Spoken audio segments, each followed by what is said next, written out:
저는 EBS 수학을 강의하고 있는 곽정원이고 또 분당에 있는 불곡고등학교 수학과 교사 곽정원입니다. 인사드리겠습니다.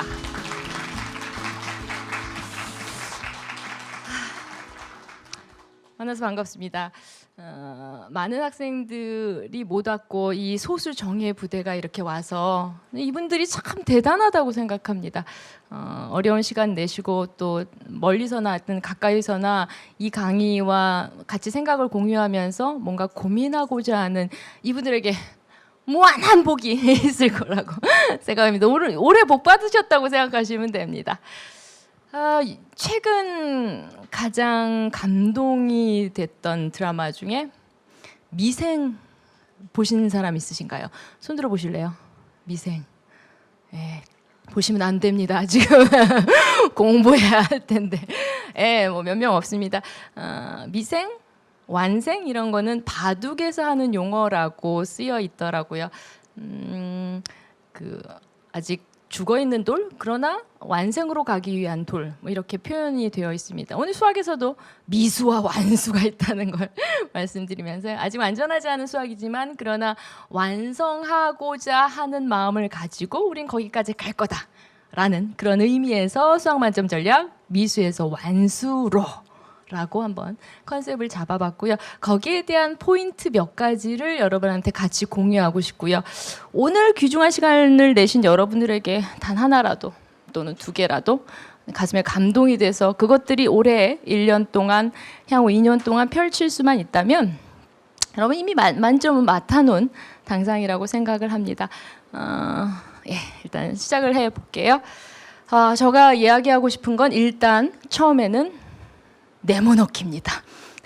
저 수업 시간에 늘 하는 겁니다. 시작 전에 네모넣기를 참 잘합니다. 아이들의 창의성은 무궁무진하다라고 생각하고요. 갇혀져 있는 교실 안에서 아이들의 생각을 펼치기 위해서 일단 네모넣기를 먼저 시작합니다. 오늘도 역시 네모넣기로 시작해 보려고 합니다. 고의는 이다.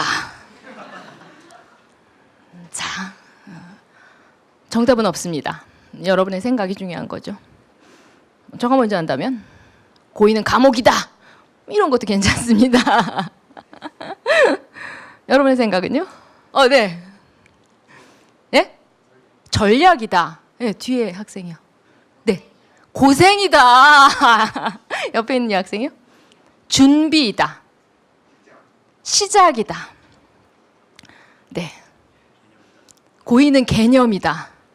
수학이 개념인 줄 알았더니 고의가 개념이야. 네. 이해이다. 고의는 이해이다. 네, 마지막이요. 네. 고의는 학생이다. 네. 제가 마련한 정답은 고의는 고3입니다. 그렇다면 지금 앉아있는 고1 학생은 고의라는 이야기입니다. 지금 앉아있는 고3 학생은 재수생이라는 얘기입니다. 그 말은 무슨 말이냐면 그 마인드로 공부해야 된다라는 말입니다. 고2 학생들 지금 며칠 남은 거죠 그럼? 230여일 남았습니다. 그 마음이 있어야 된다라는 거예요. 지금 학년이 내려가고 있습니다. 실은요. 초등학생 아이들 중학교 공부하고 있고요. 중학교 아이들 뭐 그게 정상적이진 않습니다만 우리가 만약에 고2가 고3의 마인드를 가진다면 저는 백전백승한다라고 생각합니다. 고3이 재수생의 마인드를 가지고 있다면 여러분 그 처절한 재수생의 마인드 아세요? 우린 당해보지 않았습니다만 그들은 너무나 처절합니다.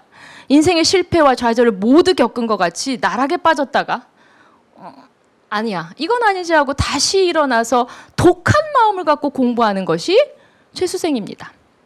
바로 그 마음입니다. 고2의 마음이 저는 고3의 마음이라고 생각합니다. 그래야 된다라고 생각합니다. 저희 네모넣기는 고3이었고요. 본격적으로 그렇다면 그래 해보자라는 첫 번째 주제는 저를 아시는 분 혹시 손 들어보실래요? 저 강의를 듣거나 저를 아시는 분. 네, 내리세요. 왜냐하면 제가 지금 1, 2학년을 강의를 하고 있지 않습니다. 작년에도 고2를 했고요. 또 올해도 고3을 하고 있기 때문에 혹시 아는 학생들이 별로 없을 수도 있다라는 생각에 내 얘기를 좀 해보자라는 생각을 했어요. 저는 수학은 참 어렸을 때부터 좋아했습니다. 초등학교 때부터 덧셈하는 그 맞췄을 때의 그 희열이 있습니다. 수학은 그런 매력이 있는데요. 어쨌든 그러면서 중학교 때 수학 선생님을 보면서 이분처럼 내가 해야 되겠다라는 여자 선생님이셨는데요. 그런 선생님을 보면서 제가 수학 선생님을 하고자 꿈을 시작한 게 중학교입니다. 고등학교 때도 역시 변함이 없었고요. 수학은 잘했더랬습니다. 죄송합니다. 그랬는데 문제는 영어입니다. 다섯 글자가 넘으면 외워지지 않습니다. 그게 떠도는 거죠. 왜 DOC, TOR이 닥터랑 연결이 되는 거지? 의사가 왜 D지? 뭐 이런 거 있잖아요. 이해할 수 없는 단어에 그것들을 내가 외워야 되고 그 독해를 해야 되면 문법도 이해해야 되고 너무나 많은 어려움에 봉착했습니다. 그것도 고3입니다. 그럼 고2로 내려가? 아니잖아요. 그죠? 그렇다고 내가 다시 또 이걸 점포할 수 있는 시간아 빨리 가라. 내가 이미 대학생이 되련다. 이럴 수도 없는 거고요. 혼자 타임머신을 타고. 저는 진퇴양난이었습니다. 모의고사 첫 번째 봤는데 첫 번째 모의고사에서 그 독서실에서 있잖아요. 그 까만 독서실에 자신만의 불을 켜놓고 막 눈물이 막 쏟아지는 거예요. 영어야, 넌 왜 나를 이렇게 힘들게 하니? 참 영어가 어렵습니다. 1, 2번만 맞췄더랬어요. 정말. 1, 2번 그 당시에 단어의 액센트? 그 정도? 스펠링 정도의 1, 2번 문제만 맞췄습니다. 이해할 수 없으셨을지도 모르겠습니다만 실은 정말 그랬습니다. 그리고 나서 영어랑 독대를 시작했습니다. 네가 지나 내가 지나 한번 해보자. 3월도 4월도 5월도 6월도 영어의 행진은 계속됐습니다. 외워도 까먹어도 또 외우는 거죠. 그리고 그냥 그 당시 성문 종합 영어라고 혹시 아십니까? 그걸 계속 그냥 외웠어요. 무조건 외웠습니다. 뜻도 내용도 아무것도 모르고 외웠습니다. 근데 4월 모의고사 그대로입니다, 여러분. 5월 모의고사 공부한다고 오르지 않습니다. 그렇더라고요. 그래서 정말 괴롭습니다. 공부하면 조금씩 오르고 조금 공부하면 그만큼 오르고 이러면 참 재밌지 않겠습니까, 공부가. 전혀 오르지 않아요. 저는 전폭적인 시간을 다 냈음에도 불구하고 성적은 오르지 않는다라는 거죠. 그리고 나서 여름방학인가? 그 당시 저희는 과외와 이런 것들을 못하는 세대여서요. 종합 단과학원에 영어를 잠깐 들어갔는데 이때까지 배웠던 것이 뭔가 뇌 속에서 매치가 되면서 그 학원을 잠깐 한 달 정도 배웠는데요. 그리고 나서 뜨거웠던 여름은 지났어요. 그리고 첫 번째 모의고사를 봤습니다. 9월이죠. 3, 4, 5, 6, 7, 8. 6개월입니다. 전혀 성적의 변화는 없었고 저는 영어를 놓을 수가 없었습니다. 그리고 나서 9월 첫 번째 모의고사를 보는데요. 여러분, 뭔 말을 하고 있는지 영어가 보이기 시작합니다. 모의고사 때. 어떻게 해석이 되지, 내가? 저의 신기한 경험이에요, 정말. 그게 끝번까지 해석이 되고 이해가 되는 건데요. 저 끝나고 깜짝 놀랐잖아요. 모의고사 끝나고 야 문제 쉬웠던 거지? 근데 애들이 쉽긴 쉬웠대요. 그렇지요. 쉬웠다고 내가 이해되진 않았거든요. 정말 놀라웠습니다. 저요 그때요 그 10점대가요 그게 85, 90으로 올라가던데요. 그게 이렇게 점핑이 되더라고요. 6개월 동안이요. 저는 그런 생각을 했습니다. 영어가 그렇다면 수학도 그렇다라는 거죠. 전 쭉 잘했기 때문에 수학에 대한 경험을 얘기하기는 쉽지 않습니다. 재밌었기 때문이죠. 그러나 여러분에게, 수학을 어려워하는 여러분에게 그건 얘기해 줄 수 있다는 거죠. 계단식 성장이구나. 이게 계속 오르지 않습니다. 3월, 4월, 5월, 6월 오르지 않는다니까요. 공부를 해야 된다는 거예요. 계속. 끊임없이 인내하는 자에게 수학은 손을 들어주겠다는 거예요. 영어도 마찬가지였으니까요. 그렇다면 이게 계단식 성장이구나. 인내하는 사람에게 끝까지 끈질기게 포기하지 않고 가지고 있는 자에게 손을 들어주겠다라는 겁니다. 전 놀라운 경험을 했죠. 그래서 그 9월의 성적은 10월, 11월 계속 갑니다. 저의 대학은 어쩌면 영어 때문에 갈 수 있었을지도 모른다는 생각을 하고요. 그때부터 영어가 너무 재밌습니다. 잘하니까 재밌어지고요. 재밌어지고 잘하니까요. 서로 정말 그 선순환의 구조를 갖고 있더라고요. 그러니까 입만 열면 또 영어를 해요. 좀 한다고. 재밌으니까요. 뭐가 재미인지를 좀 느꼈다라는 거죠. 그래서 어찌 보면 여러분에게 수학도 계단식 향상이구나. 선생님이 말씀하셨듯이 최소 6개월은 해봐야 되는구나 라는 거예요. 그럼 6개월 해보셨나요?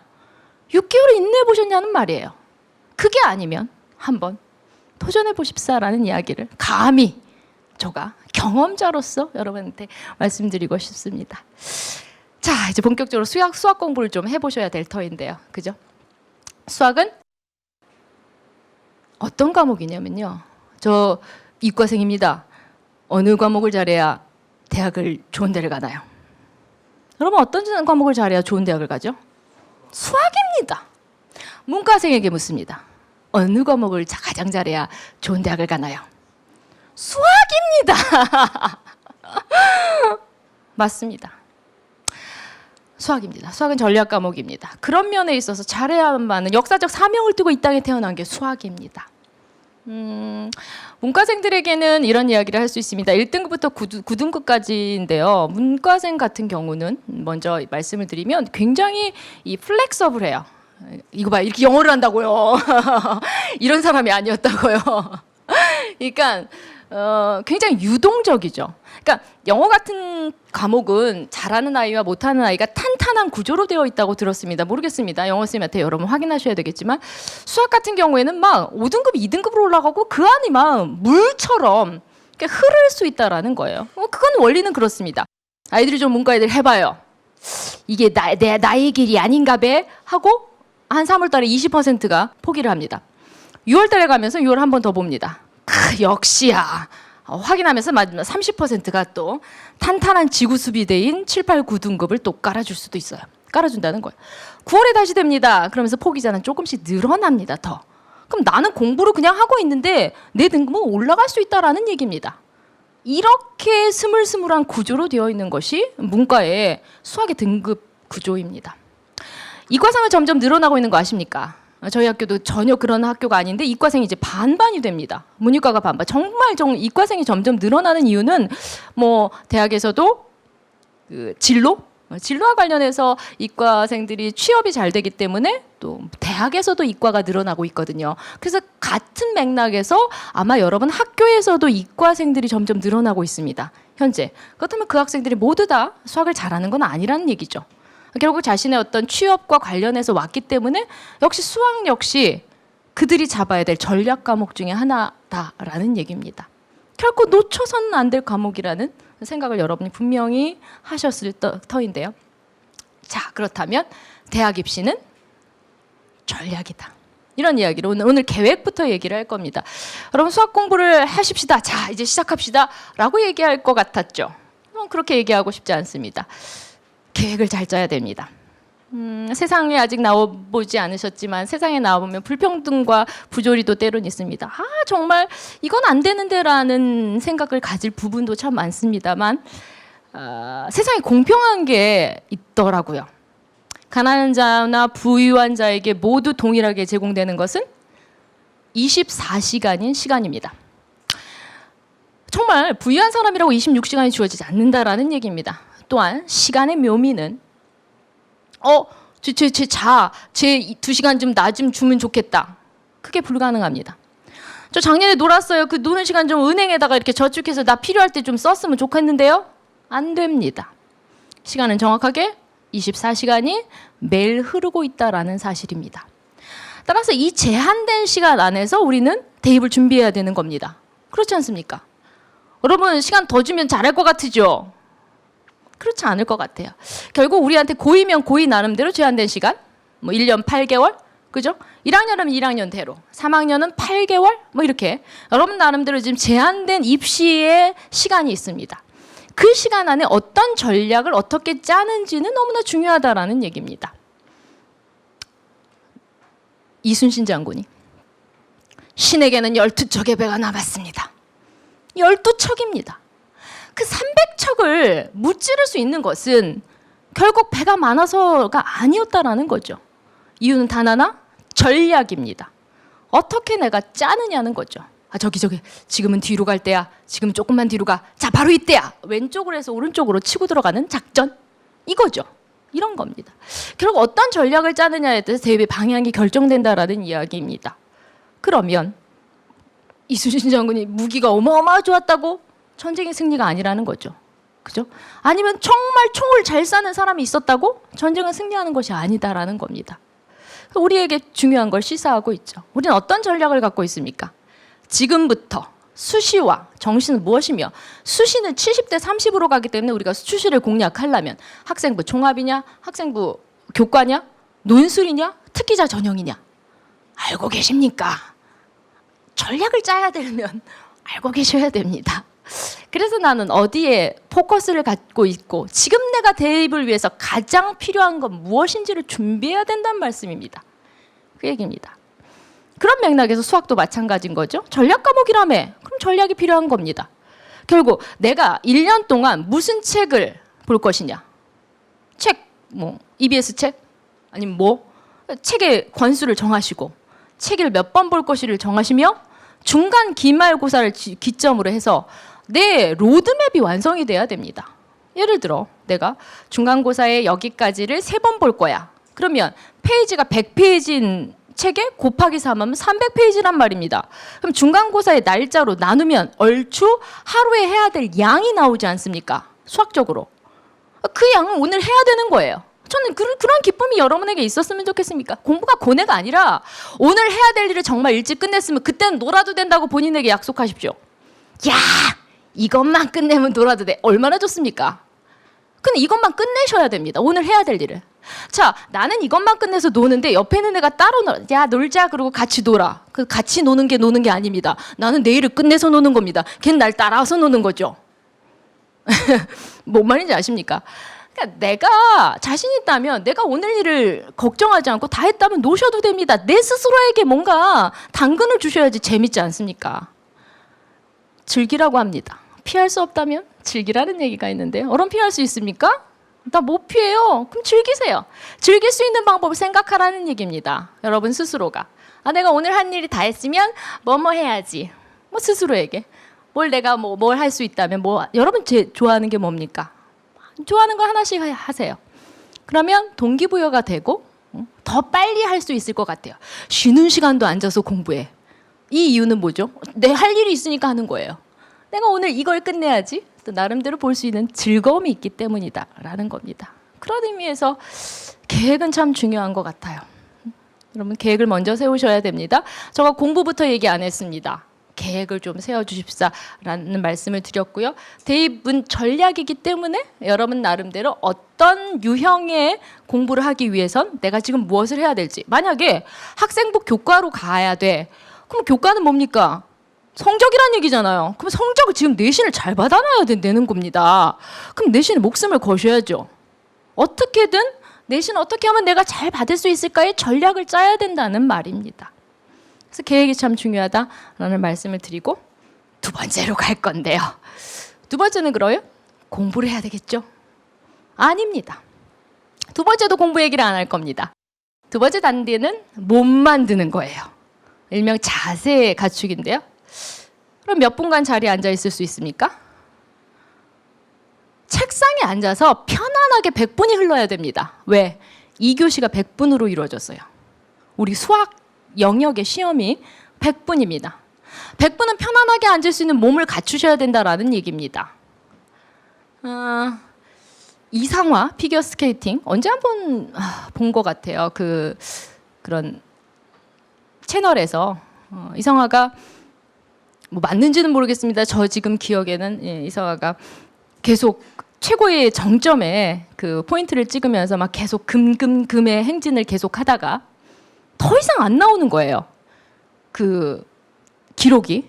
그럼 우린 뭘 할 것 같습니까? 기록이 안 나오면? 더 열심히 스케이트를 탈 것 같잖아요. 근데 그가 한 일은 몸을 만드는 일입니다. 허벅지를 3cm 더 키워야 된다네요. 몸을 만드는 것.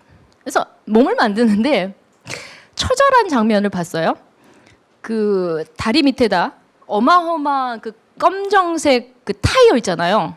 들기도 어려운 그 타이어를 왼쪽 다리, 오른쪽 다리 하나씩 뒤에다 끕니다. 개 끌듯이요. 뒤에다가 묶어놓고 산을 뛰어 올라가는 이상화를 봅니다. 뚝뚝뚝 머리 땀이 흘리는데요. 저 젊은이에게 차마 시키지 못하는 가혹한 행위라는 생각이 듭니다. 그런데 그런 훈련이 상화의 허벅지를 늘려준다는 거죠. 그게 몸 만드는 겁니다. 그 사람은 그렇게 땀 흘리는 모습을 보고 나서 기록이 다시 한번 갱신이 되죠. 멋지지 않습니까? 우리는 운동에서 많은 것을 배운다고 생각이 드는데요. 이성아의 그 모습을 통해서 아 그래 우리도 몸을 만들어야 돼 인 겁니다. 편안하게 100분을 앉아있을 수 없으면 불편하게라도 조금씩 5분 또 10분을 늘립니다. 15분을 늘리세요. 여러분 그런 자세가 중요합니다. 먼저 앉아있을 수 있어야 된다라는 거죠. 몸을 만들 수 있는 사람이 필요하다라는 이야기입니다. 여러분의 몸은 몇 분입니까? 그래서 오늘 네모는 세 글자네요. 공부는 땡땡땡로 하는 거다. 자 여기 네모에 들어갈 세 글자는 엉덩이 좋아요. 네, 손으로도 아니고요. 머리로도 아닙니다. 김현근이라는 사람의 책 제목 가난하다고 꿈조차 가난할 수 없다라는 책이 있습니다. 그 책은 이제 김현근 씨 과거에서 서울대 가고 이런 자신의 스토리를 담고 있는데 그 사람이 어려웠을 때 공부도 굉장히 안 되고 했었을 때 고1 담임 선생님이 이런 말씀을 하십니다. 현근아 너는 인내하고 끈기 할 수 있어. 공부는 머리로 하는 게 아니라 엉덩이로 하는 거야. 그때 이 얘기를 하십니다. 공부는 엉덩이로 하는 것이다 라는 이야기죠. 여러분 그렇게 생각하셔야 됩니다. 붙여 있을 수 있는 것 그게 중요하다라는 얘기입니다. 또 하나의 자세는 이런 이야기를 할 수 있는데요. 생활의 달인 보셨습니까? 참 기가 막힌 사람들이 나와서 하는 프로인데요. 밤깎기 17년 경력에 반깎기를 하는데 드드득 이렇게 깠는데 4초 걸려요. 대단하지 않습니까? 17년의 밤깎기는 모두 밤깎기 하시는 분들은 다 4초에 걸리나 또 조사를 해봅니다. 그래서 밤깎기 17년자를 다 모으죠. 근데 4초가 안 걸리고요. 딱 2배인 8초가 걸려요. 그럼 2배입니다. 4초, 8초. 우리는 그렇게 생각하지만 딱 2배. 그러니까 평범하게 17년 하신 분은 8초 걸리고요. 생활의 달인은 4초 걸린다는 얘기입니다. 그 사람 그 아저씨 같은 그분의 이야기는 너무나 단순해요. 어떻게 하면 할 수 있습니까? 그냥 잘 깎으려고 생각해봤죠. 생각하는 거죠. 이러는 거예요. 결국 앉아서 우리는 시계를 보면서 아유 언제 종치나 언제 종치지? 자세가 틀린 거예요. 어떤 한 사람은 이걸 어떻게 풀어야 되지? 내가 아는 건 이건데 뭘 써먹어야 되는 거야? 이건 왜 이런 문제를 낸 거지? 라고 그 시간 안에 들어간 사람과 언제 끝나는 거지? 언제 끝나는 거야? 이런 사람하고는 자세가 틀리단 말씀입니다. 마치 직장인들이 이런 거죠. 퇴근 시간이 언제야? 그때만 기다려야지 라는 사람과 그 안에서 충분히 자신의 일을 즐기며 하는 사람. 퇴근은 똑같습니다. 시간은 똑같은데요. 그 안에서 하는 내용들이 전혀 다르다는 이야기잖아요. 그죠? 그런 의미에서 우리의 몸은 좀 더 편안한 마음으로 공부에 올인할 수 있는 몸이 되어야 된다라는 겁니다. 지금부터 안 되면 시작하셔야 되고요. 노력하셔야 됩니다. 그것이 우리가 해야 될 두 번째의 이야기입니다. 세 번째는 뭘 할까요? 이제 본격적으로 수학은 개념입니다. 아시지만 우리는 공부를 다시 하는 재수생에게 많은 것을 배웁니다. 저도 이제 재수생 이하 N수생의 제자들이 많이 있는데요. 너 그 XX 학원에서 뭐부터 하디? 개념부터 한대요. 그럼 개념이 필요해서 하는 걸까요? 개념 모를까요? 왜 개념부터 할까요? 수학의 출발은 개념이에요. 개념입니다. 개념의 목숨을 거셔야 된다라는 거예요. 재수생들이 개념을 하는데 우린 지금 문제를 풀고 있잖아요. 개념이 중요하다는 무엇을 뭐라 한다. 그것을 기호로 이렇게 쓴다. 수학은 굉장한 포스를 갖고 있죠. 네, 알겠습니다. 그렇게 하죠. 하란 대로 해야 되잖아요. 포스가 대단한 겁니다. 그럼 여러분 보세요. 최소의 개념을 갖고 있어요. 여러분 문제 푸는 데 있어서 많은 개념이 필요하지 않습니다. 죄송합니다만 국어와 영어, 사회 같은 경우는 매일매일 그때마다 외워줘야 됩니다. 수학의 매력은 어디 있어요? 개념 그거예요. 딱 정의는 이렇게 하고요. 성질은 이거라는 거예요. 바로 문제 나와요. 바로 문제입니다. 얘를 간과하죠, 여러분? 계속 문제만 풀려고 합니다. 그죠? 먼저 개념을 충분히 그 안에서 익히고 그리고 나서 이제 그걸로 끝나는 게 아니에요. 개념을 다 하면 문제를 다 맞출 수 있는 게 아니에요. 그죠? 개념을 어떻게 문제 속에서 녹이느냐가 중요한 거잖아요. 난 몰라가 아니라 의심이 드셔야 됩니다. 내가 개념을 다 아는데 말이지. 나는 개념을 다 안단 말이야? 교과서에서 나온 개념도 이거의 전부야. 근데 내가 이거 문제를 못 풀고 있어? 뭐가 문제지?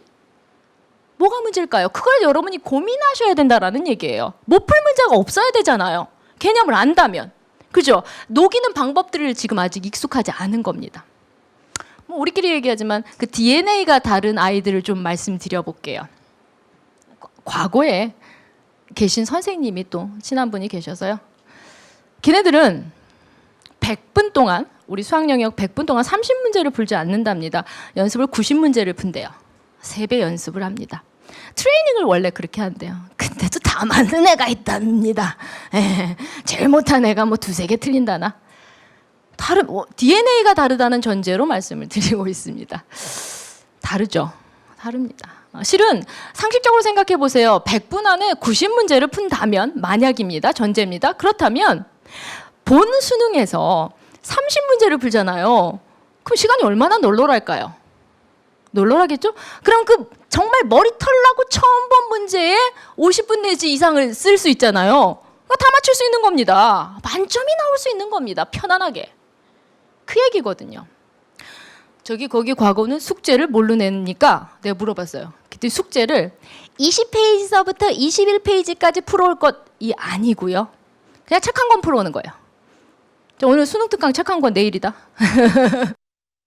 100%가 해온답니다. DNA가 이상하죠? 그죠? 그래서 2주 만에 전 시중에 있는 출판사 문제집을 다 푼답니다. 왜냐하면 한 권씩이 그냥 매일 수학이 있기 때문에요. 다 푼답니다. 2주에 뭐 하나요? 반복. 또 2주에 뭐 하나요? 반복. 문제를 외운대요. 문제와 문제의 풀이와 문제의 해답까지는 외우지 못해도 문제의 풀이를 보면 그러니까 문제를 보면 바로 풀이가 나오고 그래서 이제 해결이 돼서 90문제가 가능한 겁니다. 가슴에 손 얹고 반성해야 될 부분입니다. 실은요. 그렇지 않습니까? 정말 해봐야지 하면서 우리가 시중에 있는 문제집을 5권은 풀어봤나요? 10권은 풀어봤냐고요. 그런 생각을 하게 됩니다. 이 대목에서 실은 내가 부족했구나. 실은 생각해보세요. 여러분 수학은 반복이에요. 여러분 고등수학은 한계가 있어요. 여러분 대학 수학하라는 거 아닙니다. 완전 고등수학이에요. 그럼 유한집합이에요. 무한집합이 아니란 말씀입니다. 유한한 이 집합 안에서 내가 못할 게 실은 없어요. 개념도 너무나 최소 개념. 수학의 매력은 그거라니까요. 최소의 개념으로 무한 적용. 이게 제가 수학의 매력에 빠진 그 부분 중에 하나거든요. 개념이 모른다면 내가 아직 녹일 줄 모르는 겁니다. 그건 문제를 통해서 우리가 배울 수 있어야 되고요. 문제를 또 반복해서 해야 된다는 말씀입니다. 그냥 되지 않는다는 겁니다. 어찌 수고하지 않고 얻을 수가 있겠습니까? 그 학생들의 얘기를 DNA가 다르다고 설명을 했습니다만 그 부분에서 우리가 배울 점이 있다면 난 아직 많이 풀어보지 못했구나. 그렇지 않습니까? 반복하지 못했다라는 거예요. 문제를 개념과 다른 문제는 나오지 않습니다. 그 개념이 어디에 적용되는 거지? 출제자가 지금 무슨 말을 하고 있는 거야? 나 코드랑 다를 수 있어요. 내 머릿속과. 그걸 출제자의 코드와 맞춰야 되거든요. 그게 시간이 걸린답니다. 여러분 어떤 30번 문제나 21번 문제 중에 기출문제 출제자가 이건 10분 정도 필요한 거야 라고 생각하고 문제를 낸답니다. 근데 여러분이 1, 2분 만에 풀려고 하잖아요. 그거 10분용이라니까요. 10분용. 그러니까 금방 답을 얻으려는 그런 요행도 안 되고요. 좀 곱씹어 봐야 됩니다. 여러분 그 말 있지 않습니까? 오래 보아야 예쁘다. 너도 그렇다. 그게 오래 보아야 예쁜 거예요. 문제도 그렇습니다. 오래 보아야 이게 이런 조건을 갖고 이렇게 풀이를 하라는 거구나 라는 것들이 이해가 됩니다. 처음에는 낯설죠. 그러나 그 문제를 또 보고 또 보고 또 보면 그것이 내 것이 어느새 된다라는 겁니다. 오늘 반성해야 될 부분이 있다면 개념을 내가 제대로 하지 못했나, 또한 개념을 녹이는 문제풀이는 어느 정도 내가 했는지에 대한 그런 반성이 좀 되셨으면 좋겠습니다. 수학의 개념은 땡땡이 중요하다. 오늘 땡땡에 들어갈 말은 처음이 중요하다라는 얘기입니다. 아이들은 그 처음에는 조금 놀다가 뒤에 이렇게 문제를 풀다가 이게 틀렸으면 그 뒷부분을 모르는 줄 알고 뒷부분을 합니다. 계속 틀리죠. 수학은 처음에 개념이 나와요. 뭐라 한다? 그리고 기호가 나옵니다. 그렇잖아요. 그래서 그 처음이 매우 중요한데 뒷부분을 틀리면 꼭 뒷부분을 모르는 것처럼 해서 뒷부분을 다시 합니다. 그럼 또 틀립니다. 결국 앞으로 가서 챕터마다 맨 앞에 있지 않습니까? 그 맨 앞에 있는 개념들이 무엇을 나한테 시사해주고 있는지를 녹이는 작업이 필요하다는 얘기입니다. 그것들을 해야지 되는 거죠. 그러니까 수학은 항상 개념이 처음이 중요해서요. 여러분 대단원, 소단원 담당 선생님이 처음을 딱 들어갔을 때 절대 자면 안 되고요. 빠지면 안 됩니다. 그래서 그 시간이 굉장히 중요하다라는 이야기입니다. 오늘 세 번째는 그런 개념에 목숨을 걸고 녹이는 문제풀이를 좀 해보자라는 거고요. 실은 여러분 그 말을 합니까? 암기가 공부의 완성이라는 표현을 하는데요. 뭘 외워요? 영어도 외울 게 많은데 또 뭘 외워요? 머릿속에 외워서 외우는 게 아니라요. 반복적인 패턴을 통해서 우리는 이해된 암기라고 하죠. 피아노 치는 사람도 있겠고요. 그리고 자전거 탈 줄 아는 사람도 있죠. 그럼 정말 이렇게 가서 자전거를 탈 때 아 뭐지? 하고 외우진 않지 않습니까? 좀 이렇게 타보면 아 이렇게 또 방법이 익숙해지는 거죠. 피아노도 마찬가지입니다. 다시 오래간만에 친다고 도가 어디지 레가 어디지 이러면서 하진 않거든요. 좀 감각이 익혀지면 또 자연스럽게 하는 거와 마찬가지로 수학도 마찬가지 이해된 암기가 필요해요. 그런 게 암기거든요. 그냥 암기, 영어 단어 암기가 아니라 이해된 암기라고 합니다. 통으로 보는 거죠. 이런 문제가 나올 땐 이런 방법을 쓰더라라는 거죠. 그걸 그냥 어거지로 외우는 건 아니고요. 반복된 문제풀이를 통해서 이해된 암기가 돼야 되는 것. 그것이 수학 공부의 완성이라고 저는 생각합니다. 자, 네 번째입니다. 여러분 공부할 때 어떻게 하십니까? 혹시 노트 필기는 잘 하십니까? 개념은 노트 필기로 본인의 손으로 반드시 써보셔야 되고요. 그리고 문제를 풀 때는 반드시 표시를 하셔야 됩니다. 여러분 요즘은 오답 노트 잘 안 합니다. 그걸 다시 베껴 쓰고 하는 자체가 시간이 걸리기 때문에요. 그 뭐 가위로 자르고 어디다 붙이고 요즘 그렇진 않죠. 아이들이 그렇게 하진 않습니다. 결국 표시를 잘 하셔야 돼요. 나중을 위해서. 그러니까 틀렸으면 깔끔히 아무것도 모른다. 좀 더 자세할수록 좋습니다. 아 저는 중간까지 뭔가 문제는 이해 갔는데 풀이의 방법을 처음부터 모른다. 그럼 여러분 나름대로 표시를 하셔야 된다는 얘기예요. 뭐 세모? 아예 모른다. 별 표시? 이런 거 있잖아요. 내가 채점을 했을 때 숫자 실수를 했다. 그럼 거기다가 또 실수, 그것도 숫자 실수. 마킹이 중요하다라는 얘기입니다. 왜냐하면 여러분 잘 생각해 보세요. 4점짜리를 틀렸어요. 이 학생과 이 학생 모두 4점짜리 틀렸다는 가정하에 4점짜리를 틀린 이 7, 8명은 다 똑같은 수준을 틀리지 않았습니다. 분명히. 마지막 실수를 했어? 마킹만 잘못했어? 개념 자체도 몰라? 문제 뜻을 몰라? 다 다르다는 얘기입니다. 중간 과정을 알지만 그 다음 단계는 못했다라는 얘기도 할 수 있거든요. 사람마다 그 4점은 다 물론 결론은 4점이 틀린 건 맞습니다. 마이너스 4가 된 건 맞습니다만 우리는 지금 마이너스 4에 일희일비할 필요는 없습니다. 난 너무 잘 봤어 하고 좋아하고요. 나는 너무 떨어졌어 하고 울 필요가 없단 말입니다. 결국 우리는 마지막까지 가야 되잖아요. 수능 그날까지. 근데 여기서 일희일비하기보다는 내가 이걸 왜 틀렸을까를 자세히 써놓으셔야 돼요. 그래야지 두 번째 볼 때 여러분 그거 책은 한 권 본다고 다 끝나는 게 아니지 않습니까? 두 번 볼 때 문제를 꼭 또 풀진 말고 내가 여기에 실수를 했구나. 그걸 나중에 볼 수 있죠. 다시 풀 때도. 사람은 참 합리화의 동물인 것 같아요. 그래서 제가 애들한테 시험을 볼 때 모의고사를 볼 때마다 아이들이 당일날 전 오답 노트를 꼭 하라고 합니다. 틀린 걸 다시 보라고 해요. 왜냐하면 그 다음이 넘어가면 애들이 해설지를 보면서 나 알았어. 알았으면 맞춰야지. 왜 지금 알았다고 그래. 이거 뭐야. 해설지를 보면서 인간은 합리화라니까요. 합리화 동물이에요. 그때 생각이 안 났습니다. 분명히. 생각이 안 나는 건 자기가 못한 겁니다. 그건 틀린 겁니다. 그럼에도 불구하고 정답지를 보면서 해설지를 보면서 내가 알았어 이런다니까요. 알았어? 그게 지금 생각이 안 난 걸 점수 100점을 주겠다는 얘긴데요. 그래서 여러분 인간의 합리화의 동물이라 정답 해설지를 보지 마시고 혹시 본인이 스스로 풀 수 있을 때까지를 풀어보는 것이 맞습니다. 그리고 그건 당일날 끝내야 돼요. 왜 당일날 끝내야 되는지 아십니까? 내가 왜 틀렸는지를 그날 생각이 안 나요. 머리가. 문제는 많이 틀렸는데 얘는 못담시 틀렸고 얘는 못담시 틀렸던 이유가 다 다르단 말이에요. 그래서 이유를 거기다 기입하고 우리 동그라미 하잖아요. 자, 정답 맞춰보자. 그리고 여러분 모의고사 할 때도 가채점을 낼 겁니다. 그러지 않습니까? 그럴 때 이제 여러분이 채점을 하면서 이거 왜 틀렸지? 뭐 때문에 틀렸다는 걸 바로 표시하셔야 돼요. 계산 실수. 예를 들어 그 문제 번호 옆에다 뭐 때문에 틀렸다라는 걸 쓰셔야 돼요. 그래서 그것을 다음엔 다시 틀리지 않도록 노력하셔야 됩니다. 왜냐하면 우리 뇌가 그렇게 흘러가고 있다는 거예요. 뇌 구조가. 그 구조를 꼭 그 라인을 자꾸 우리는 반복한다라는 거예요. 그 라인을 달리 해야 되잖아요. 그 뇌를 바꿔야 되잖아요. 이게 회로가 바뀌려면 여러분의 노력이 필요합니다. 다시 자꾸 신경 쓰는 것. 그 부분에서 틀리지 않도록 노력하는 것. 자꾸 그걸 보는 거죠. 아, 틀리지 말자. 이런 부분을 틀리지 말자라는 걸 눈으로 자꾸 볼 수 있도록 뭐 마킹도 해놓으시고 거기다가 틀린 부분에다가 이유를 써놓으시고 이런 여러분의 작업들이 필요하다라는 거예요. 네 번째는 표시라고 설명을 했고요. 자, 다섯 번째로 갈게요. 공부의 완성은? 누가 그러더라고요. 저 공부했어요. 뭐 했니? 인강 들었대요. 들은 건 들은 거예요. 공부가 아닙니다. 공부 시간에 카운트하지 마십시오. 공부는 듣는 게 아닙니다. 감상 시간인가요? 인강 시간은? 아니잖아요.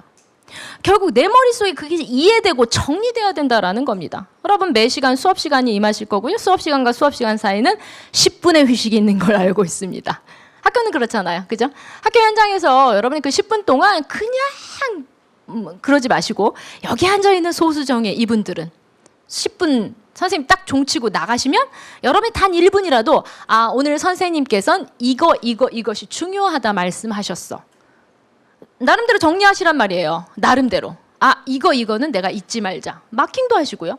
그러니까 본인의 힘으로 본인의 능력으로 본인의 생각으로 1분 내지 길면 4분일 수도 있겠죠. 1분 내지 4분 안에 그 수업 시간을 한마디로 정리했으면 좋겠습니다. 공부의 완성은 여기에요. 정리까지 돼야 됩니다. 실은. 근데 그것이 되게 작은 차이예요. 정리를 하냐 안 하냐의 차이가 나중에는 어마어마한 차이가 된다라는 말이에요.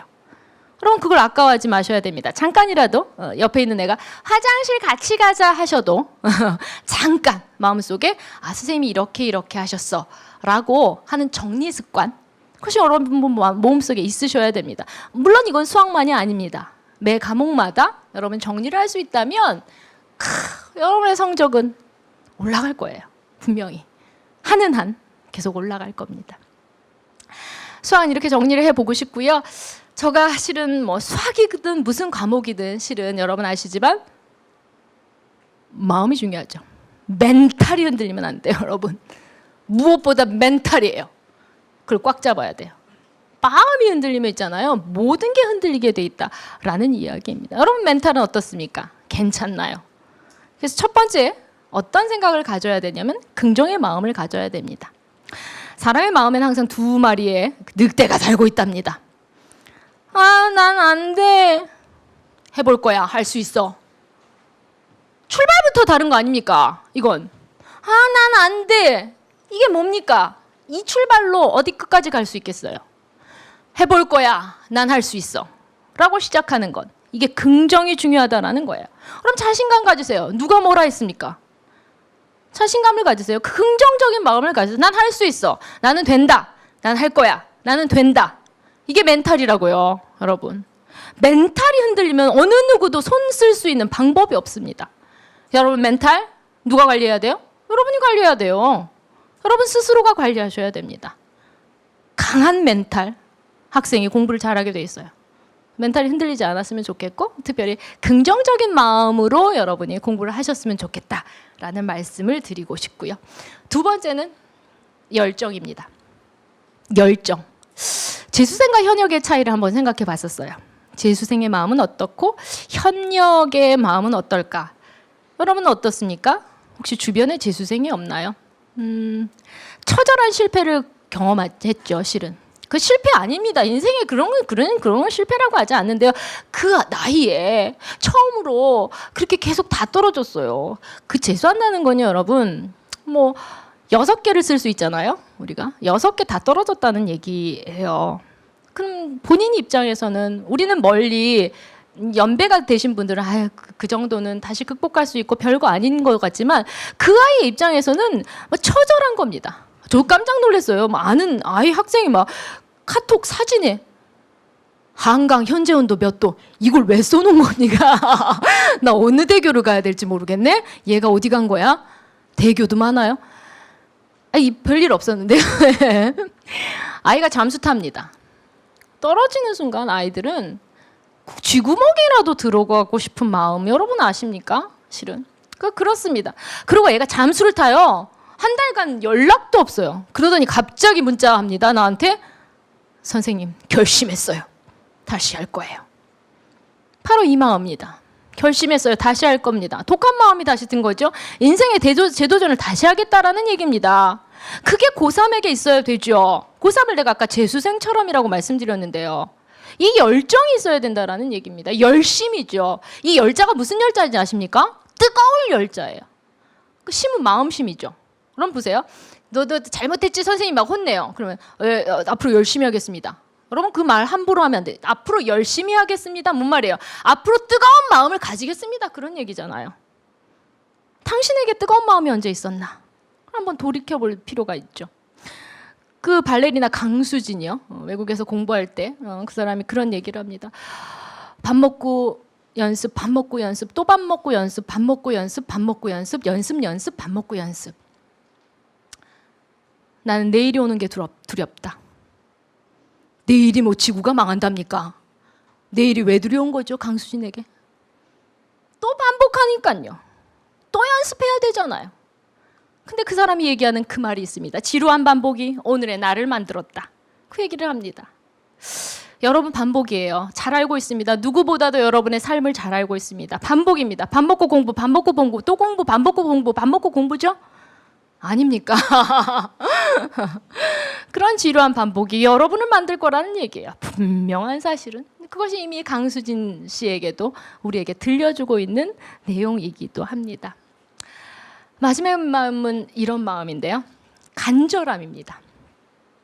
여러분 마음속에 꿈이 있으십니까? 꿈부터 가지셔야 됩니다. 꿈이 나를 이끌어 줄 건데요. 여러분 마음에 간절함이 필요합니다. 그 간절함. 언제 생길까요? 저는 이런 비유를 합니다. 뭐 군대에서 뭐 이런 군대도 뭐 다 다르겠지만요. 이런 이야기를 들은 적이 있습니다. 밑에는 막 강이에요. 위는 막 뭐 50m, 100m 위에 있는데 밧줄 하나를 타고 내려와야 됩니다. 밑에는 강이라니까요. 그러니까 나는 목숨과 관련되어 있는 거죠. 근데 이 외줄 타기를 하고 내려오는 그런 연습을 한다고 하는데요. 뭐만 보일까요? 외줄을 탈 때. 밧줄 하나, 그거 보기 어떻게 하면 내 목숨이 끊어지지 않을까? 그 줄을 무사히 맞춰야 되는데 그 생각만 하지 않습니까? 그죠? 아유 요즘 페북에 뭐가 갑자기 게임이 하고 싶네? 그리고 핸드폰을 지금 열 생각이나 들겠습니까? 여러분 그게 간절함이에요. 물론 거기는 목숨을 부지하기 위한 간절함이겠죠. 그죠? 근데 그 간절함이 우리에게 있냔 말이죠. 처음 말하고 싶습니다. 여러분 간절함 있습니까? 간절하십니까? 공부가 간절해요? 꿈이 간절해요? 그러면 1순위가 아닌 몇 순위에 놔야 돼요? 0순위에 놔야 돼요. 여러분 우선순위에 공부가 0순위에 있습니까? 그 꿈이 간절해서 나는 1순위가 아닌 0순위에 그걸 뒀냐고요. 혹시 아직도 페북? 아직도 게임? 아직도 여러분의 주변에 그 기계들이 있단 말입니까? 그건 간절함이 아니지 않습니까? 그겁니다. 그런 간절함이 여러분 마음속에 있을 때, 그 멘탈을 가질 때 공부는 여러분에게 번쩍 하늘이 도울 것이고요. 여러분에게 모든 것들이 행복으로 다가올 겁니다. 오늘 미생이라는 드라마 얘기를 처음에 했었습니다. 미생에 여러 명대사가 있는 거 아십니까? 명대사 중에 제가 이런 글귀를 가장 좋아합니다. 장그래라는 사람이 나오는데 그 5차장 장그래가 나옵니다. 장그래가 뭐 어마어마한 하여튼 여러 가지 우여곡절 끝에 프레젠테이션을 잘 준비합니다. 그리고 5차장이 그날 크리스마스 카드에 이렇게 장그래에게 카드를 보냅니다. 더할 나위 없었다. 예스. 여러분에게 1년 뒤 또는 2년 뒤, 사람에 따라서 3년 뒤겠죠? 여러분에게 누군가가 더할 나위 없었다. 예스. 라고 얘기를 해줬으면 좋겠습니다. 그만큼 여러분이 더할 나위 없이 후회 없이 공부하셨으면 좋겠고요. 하나 더. 혹시 몇 년, 평균 수명이 여러분 몇 년이랍니까? 여러분 앞자가 1학년이죠? 10 어쩌고로 시작합니다. 그죠? 여러분 평균 나이가 지금 120세로 나옵니다. 평균 수명이요. 많이 사셔야 돼요, 아직. 뭐 하고 사실랍니까? 예? 평균 수명이 계속 늘어나고 있다고 하지 않습니까? 그래서 여러분 120살까지 산다면 그럼 뭐 하고 살까? 자, 그 무슨 아직도 많이 100년이 남았다는 건데 내가 앞으로 살 날이 내 명을 내 맘대로 할 수 없고 100년이 남았다고 하면 그 안에 내가 지금 이 1년, 2년 그동안이 나의 마지막 100년 동안 미래를 밝혀줄 수 있는 그런 1, 2년이라면 목숨 바쳐 해봐야 되지 않습니까? 목숨 걸고 나는 해봐야 된다고 생각합니다. 내 1, 2년이 나머지 평생에 빛을 내줄 수 있다면 빛을 내줄 겁니다만 그렇다면 여러분의 목숨이 이곳에 공부에 여러분의 꿈에 있기를 간절히 바랍니다.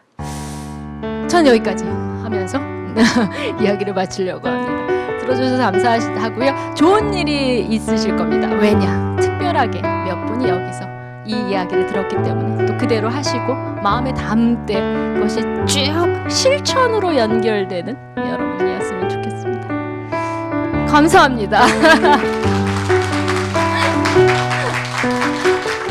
생머리 휘날리며 나를 향해 손을 흔드는